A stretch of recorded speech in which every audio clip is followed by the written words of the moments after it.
लेके आऊँगा, अपने सेपरेट कभी नहीं, किसी सब्जेक्ट का नहीं लेके आया। तो अभी मैं आपसे कह रहा हूँ, तो इस बात के लिए मेरे लिए आप लोगों की गुरु दक्षिणा यही है कि मैं जब आपको किसी चीज़ के लिए मेहनत करने के लिए प्रेरित करूँ, तो आप अपना जी जान लगा देना, आप संघर्ष कर देना, ठीक है। तो एमपी का पहला जो राष्ट्रीय उद्यान है, ये साथी किसी पेड कोर्स से कहीं ज़्यादा बेहतर है। आप 30 क्लासेस करोगे, आप कहोगे कि अन्य सब कुछ जो है वो फीका है। स्पेशल ये है। तो एमपी का पहला राष्ट्रीय उद्यान आप लिखना। होमवर्क आपकी तरफ से गुरु दक्षिणा है।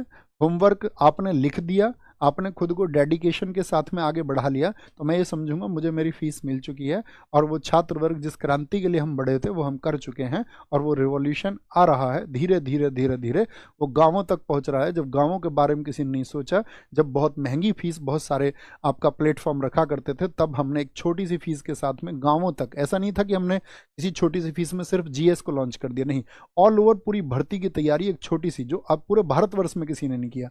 हाँ, हमसे पहले कुछ लोगों ने ये तो किया था कि किसी एक कोर्स को, जैसे मान के चलो मैथ का कोर्स किसी ने बहुत सस्ता, या रीजनिंग का कोर्स सेपरेट किसी ने बहुत सस्ता, या जीएस का कोर्स किसी ने बहुत सस्ता, तो हम बहुत सस्ते कोर्सेज लेके आए थे कि हम एजुकेशन को वहाँ तक भी पहुँचे, वहाँ तक भी पहुँचाएं जहाँ तक आपका एजुकेशन का पहुंचना संभव नहीं था, उन झोपड़ियों तक, साथ ही उन आपका जो जितने भी मतलब नुक्कड़ आपका गांव जो पिछड़ी से पिछड़ी स्थिति में, वहाँ ये एजुकेशन पहुंचे, वही ड्रीम है।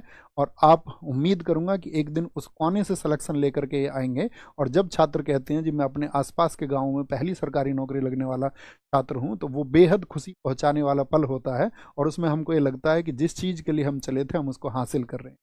उसी में से आप भी एक साधक होंगे साथी, और आप भी खुद को सिद्ध करके दिखाएंगे।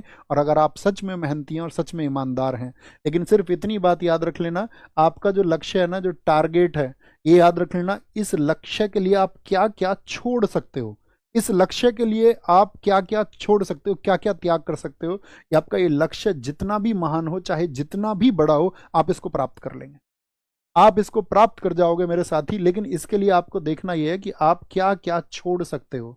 क्या आप अतिरिक्त अपना समय बेवजह गंवाना छोड़ सकते हो? क्या आप अपना फालतू की जो गॉसिप में समय जाता है उसको गंवाना छोड़ सकते हो? क्या आप अपने कुछ महीने कंसंट्रेटेड स्टडी के साथ में कि 8 घंटे 10 घंटे, ऐसा नहीं है कि आपको एकदम से प्रॉपर भी पढ़ना ही है, ठीक है, थोड़ा रिलैक्स टाइम रखिए, फैमिली के साथ में कुछ टाइम रखिए, आपके जो करीबी लोग होंगे जो आपसे प्रेम करते हो, जिनसे आप प्रेम करते हो, थोड़ा सा समय उनके लिए, लेकिन वो बड़ा लिमिटेड सा टाइम, मैक्सिमम टाइम किसके लिए?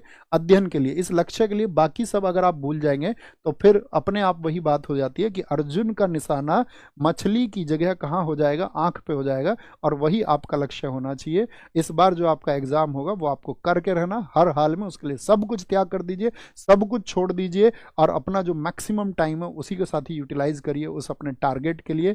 और मेरे दोस्त, मेरे ब्रदर, मेरी सिस्टर, मेरे भाई, तुम याद रख लेना, you will achieve, you will achieve, you will achieve. ख्याल रखिए। नमस्ते। Thank you.